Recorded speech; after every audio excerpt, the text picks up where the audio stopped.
Hello everyone, welcome back to my channel. আশা করছি সবাই অনেক ভালো আছেন।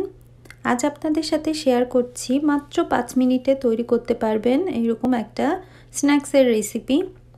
ঝটপট ঘরে থাকা সামান্য উপকরণ দিয়ে আপনারা এই মজাদার রেসিপিটা তৈরি করতে পারবেন, যেটা সন্ধ্যাবেলায় স্ন্যাক্স হিসেবে একদম পারফেক্ট। আর এর কিন্তু অনেক পুষ্টিগুণ আছে। এতে যে উপকরণগুলো আমি ইউজ করেছি খেতেও টেস্টি আর এর পুষ্টিগুণও অনেক বেশি।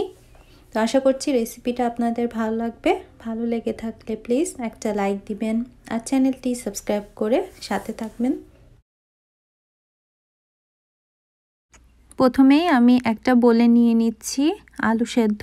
একটা মিডিয়াম সাইজের আলু আমি সেদ্ধ করে খোসা ছাড়িয়ে এভাবে কিউব করে কেটে নিয়েছি।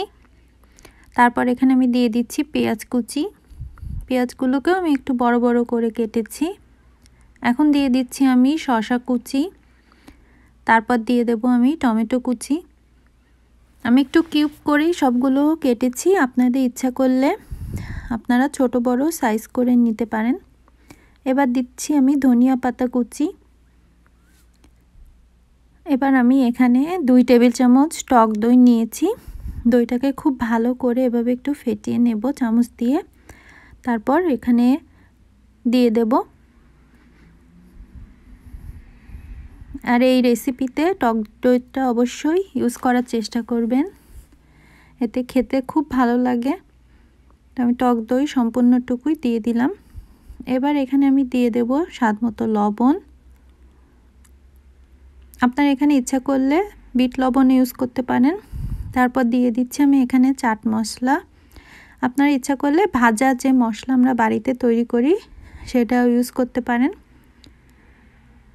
যে কোনো একটা ইউজ করলে হবে। এখন দিয়ে দিচ্ছি সামান্য একটু লাল মরিচের গুঁড়া। আপনারা এখানে ইচ্ছা করলে কাঁচামরিচ কুচিও দিতে পারেন। এবার আমি দিচ্ছি সামান্য একটু চিনি। যেহেতু টক দই ইউজ করেছি এজন্য ব্যালেন্সটা ঠিক রাখার জন্য আমি সামান্য একটু চিনি ইউজ করলাম। এখন এখানে আমি দিয়ে দিচ্ছি হাফ কাপ মতো ছোলা। ছোলাটা অপশনাল, আপনাদের কাছে থাকলে দিবেন। এটা আমি ভিজিয়ে রেখেছিলাম ছোলাগুলো, তারপর সেদ্ধ করে নিয়েছি। এবার আমি সব কিছু খুব ভালো করে একসাথে মিশিয়ে নিচ্ছি। আর এই সব উপাদানগুলোই আমাদের ঘরে সব সময় থাকে, তো যে কোনো সময় আপনারা এটা বানিয়ে নিতে পারেন। খেতে কিন্তু খুবই টেস্টি। বিকালে স্ন্যাক্স হিসেবে এটা একদম পারফেক্ট। তাছাড়া এটা কিন্তু ডায়েট যারা করছেন তারাও খেতে পারেন। সব হেলদি উপাদান এর ভিতর আছে। আর এটা খেলে অনেকক্ষণ পর্যন্ত কিন্তু পেটটা ভরা থাকে। এখন আমি উপর থেকে সামান্য একটু চানাচুর দিয়ে দিচ্ছি। আপনাদের কাছে যদি ঝুরি ভাজা থাকে সেগুলোও দিতে পারেন। তাছাড়া এখানে ইচ্ছা করলে তেঁতুলের যে চাটনি পাওয়া যায় সেটাও দিতে পারেন। তো আমি চানাচুর দিয়েছি সামান্য একটু।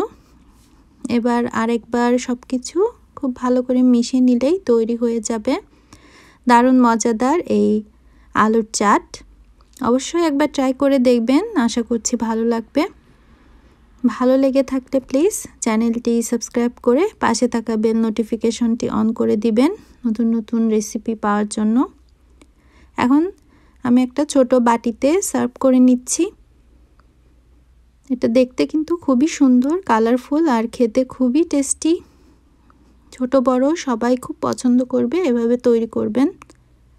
তাছাড়া এভাবে তৈরি করে ফ্রিজে রেখে দিয়ে ঠান্ডা ঠান্ডাও খেতে ভালো লাগে। আর যেহেতু গরমের দিন ঠান্ডা জিনিস খেতে ভালো লাগে। তো তৈরি হয়ে গেল দারুণ সুস্বাদু আর হেলদি একটা স্ন্যাক্সের রেসিপি। আশা করছি আপনাদের কাছে ভালো লেগেছে। সবাই ভালো থাকুন, সুস্থ থাকুন। দেখা হবে অন্য কোনো রেসিপি নিয়ে। সেই পর্যন্ত বাই বাই।